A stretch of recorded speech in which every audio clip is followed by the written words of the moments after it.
Well, happy Advent, everybody. And today we've got a special interview with some very special friends who have meant a lot to me in my life over the last 15, 16 years, and of course to Community of Grace. We've got Pastor John from Rwanda. And John was one of the first contacts that we had in Rwanda 16, 17 years ago now. And he was the one who hooked us up with Pastor Muzigura in Nyamata. And it was Pastor John who sort of spearheaded a group up in Mumea to build this medical clinic. We helped with that. And then along with John is his wife, Robin, who is not in Rwanda right now. She is in Maryland. And so they get to see each other, spend a little time together here doing this Zoom experience. And Robin, one of her core missions when she moved to Rwanda was to put together a school, which has been thriving. And I had a chance to see it about 4 years ago. It's just amazing, the work that they're both doing there in that country. And so we're going to talk a little bit about Christmas traditions. Now, John, you grew up in Tanzania. And so tell us, what were some of the traditions that you had growing up in Tanzania that helped you and your family, maybe in the country, celebrate Christmas? Yeah, thank you, Tim. Actually, my memory when I was a kid, the very first time we celebrated Christmas, I was a little boy, maybe 6 or 5 years old, but I could see that we kids in neighborhoods, we could go to church and we ran barefooted going to church. There was a small Lutheran church in the village, which was like a small refugee camp actually. So we had a pastor. He's dead now, Pastor Martin Habiakari, and he was my pastor when I was a kid. And we could go to church. We sing songs in Swahili, at times in Kihaya. Then we could dance in the church, be happy. You know, in Tanzanian churches, they dance a lot. And then our parents could prepare nice food, rice, meat. And it was a special day for us because we are not used to eat a special food like rice. We used to eat like bananas, cooked bananas, of course, milk. It was our traditional kind of drinks. And then we could, the very day on Christmas, we could visit house to house, eating food, dancing, eating, drinking, dancing, playing with the kids. We had a Muslim neighbor there, Sulaiman. We used to go to visit his kids and bring them to our family members, dance. So it was fun, to be honest, it was fun. And praying too. And sometimes you could sing in traditional Kihaya or Kinyambo, using hymns that were written in Swahili, but some of them are in German tone, something like that. So did you have Christmas trees in your home, Christmas lights? Thank you. We didn't have Christmas trees. We didn't know actual Christmas trees in a rural area. Right. And also didn't have lights. We didn't have electricity in a rural area. Yes, yeah. But that was our world. It was fun. Yeah. And how of course, here in the United States and other parts of the world, big deal with Santa Claus. Yes. Was that a part of, or St. Nicholas, a part of the tradition in Tanzania at all? Probably in towns, but not Okay. in rural areas. Got it. Yes. Okay. Yeah. Great. Well, it sounds wonderful, right? Yeah. Just the eating, the dancing, the church time, of course. Yeah. Yeah.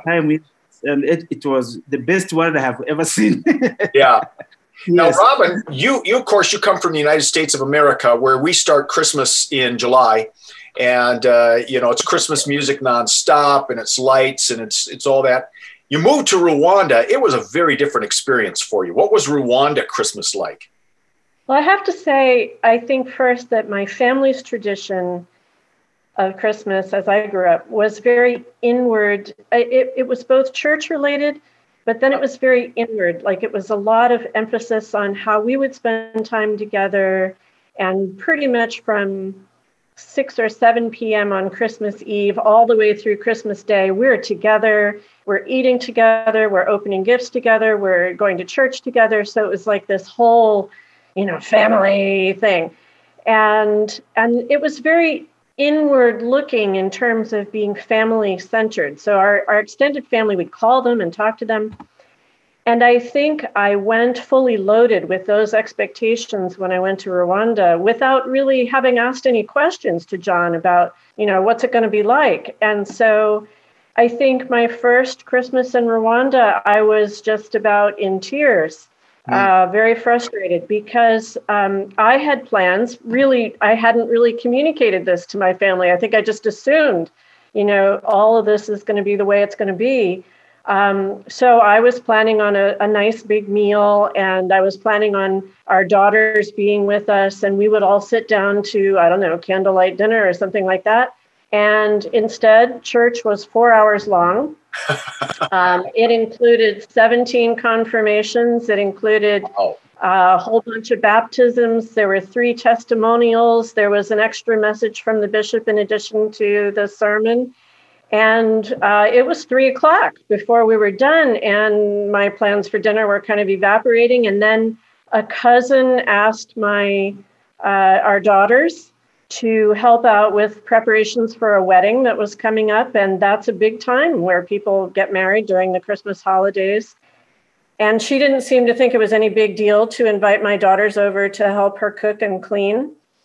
And I was crushed, and I realized, as successive Christmases came and went, that part of it was the expectation is to go a visiting and to make the point in church, that's the focus. But I think then over time, I also realized, I needed to discard some of my expectations about, I think, partly the materialistic aspect of Christmas. It's not about big gift-giving things, and people in Rwanda really don't give gifts. That's not a part of it. But there was a Christmas that John and I spent together. We went to visit a very small rural church, and to be honest, John, I don't remember exactly who we went to visit, but we went to visit, I think, rather more distant cousins, if I remember. And it was a rural church where a lot of what was happening was pretty much what John mentioned. It was a church service with dancing, with singing, with an emphasis more on the joy of being together with each other. And then we went over to their house, and we had, it wasn't turkey and stuffing. It was, like John said, it was extra rice, and it was a little bit of meat, and it was some extra vegetables, but it was a lot of hugging, a lot of people saying Merry Christmas to each other. And the focal point is welcoming one another in family. And I think I started realizing, okay, some blend of what we have gotten very preoccupied with in the West is, how much we're buying, how much we're putting up all the lights and the tinsels, et cetera. And I do understand that part of that is that in the Northern Hemisphere, Christmas falls at a very dark, really actually dark time. And in a tropical place, there's just as much sunlight at Christmas as there is at any other time of year. And it's not so much about darkness. It's more about the shared love of Christ. And I think, we carry a lot of baggage with us in the North about darkness and light, and that's okay. Yeah. And I think it is important to look at that. But I think that message gets a lot of emphasis partly because of our physical surrounding with darkness. So those were some changes that I kind of had to work my way through a little. So as the two of you kind of look at Kigali now, because I know you're home base out of there a bit.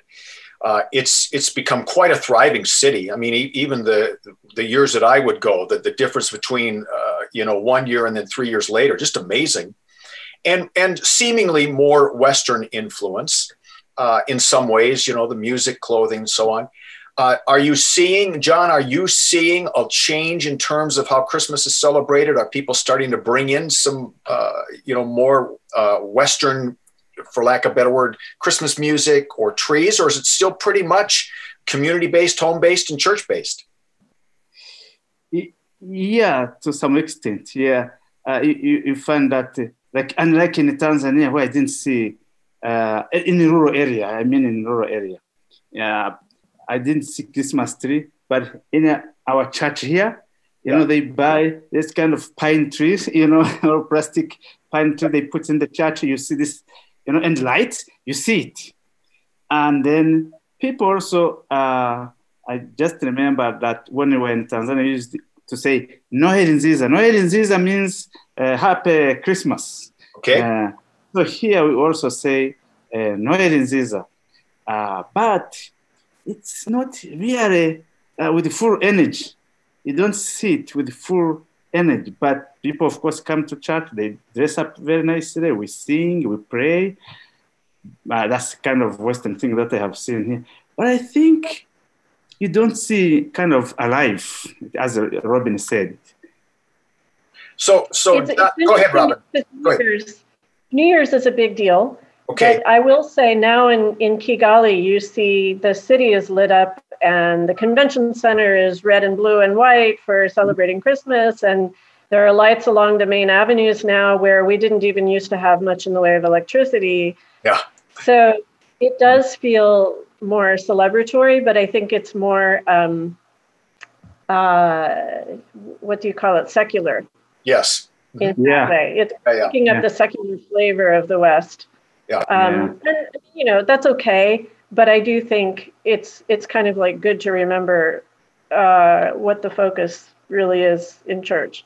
Right. So John, you said Merry Christmas in the language of Tanzania. Well, say it again. It was in Kinyarwanda. Oh, okay. It was Noel Nziza, but in Swahili they are saying Heri ya Pasaka, Heri ya Christmas, Heri ya Christmas. Okay. Heri means happy or blessed Christmas, but Christmas was still Christmas. They didn't change it. They didn't change it. That's funny. It remained Christmas, yes. Well, I appreciate. In Go ahead. Rwanda, everybody says Noel Nziza. Yes. So, well, it has been just a delight to get to see both of you, and you've had such an impact on our church. To just open us up, that it's not just about us, that we have partners in ministry in other parts of the world. And of course, Rwanda, it wasn't that long ago in living memory that they went through, such tragedy. And to see that country in many ways has sort of put itself back together. Like every country, I'm sure it's got its challenges, but there are good people like you over there who keep bringing Jesus to people.